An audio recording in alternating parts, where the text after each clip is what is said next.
Medyo maganda rin pala dito kapag madaling araw. Ang tao-tao, tahimik, saliwa pa yung hangin. Boys and the number one thing.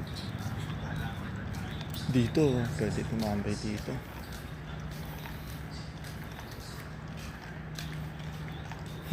We're all to go, sarado pa lahat. Meron tayong kape, anong sunod natin gagawin? Kailangan natin gumawa ng pera. Maraming pera. By asking you guys to subscribe, at least 60 subscribers lang with the short films that we've been doing. After that, pwede na tayo mag long form. Siguro by the time na we get accreditation for long-term videos or to create those kind of videos, yun, mag-upgrade tayo ng mga iPhone 14 siguro para mas malinaw yung camera.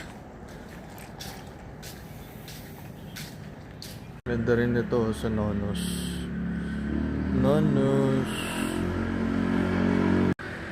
Ito naman, Mary Grace. Kung muna tayo dito. Daming tao din. Parang pinagtitripan na tao eh. Dun sa tambayan ko sa pickup. Mga KTM. Putangin na niyo pag tumingin ng masama. Let's meet at the middle.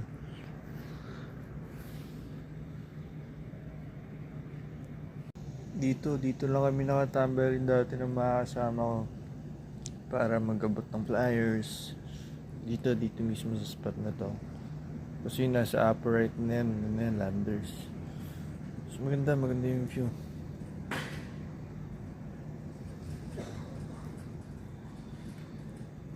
Ito, parking lot na ng Argo Vehicle Showroom yan.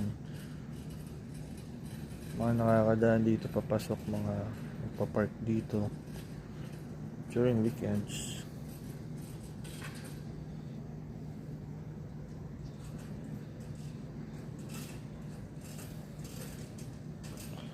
Hindi siguro ako napilayan sa pagbike.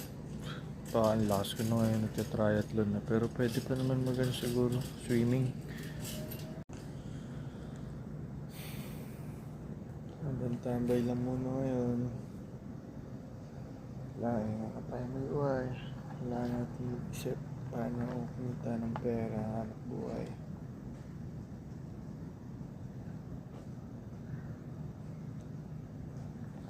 Hirap natin sa bayan sa Manila.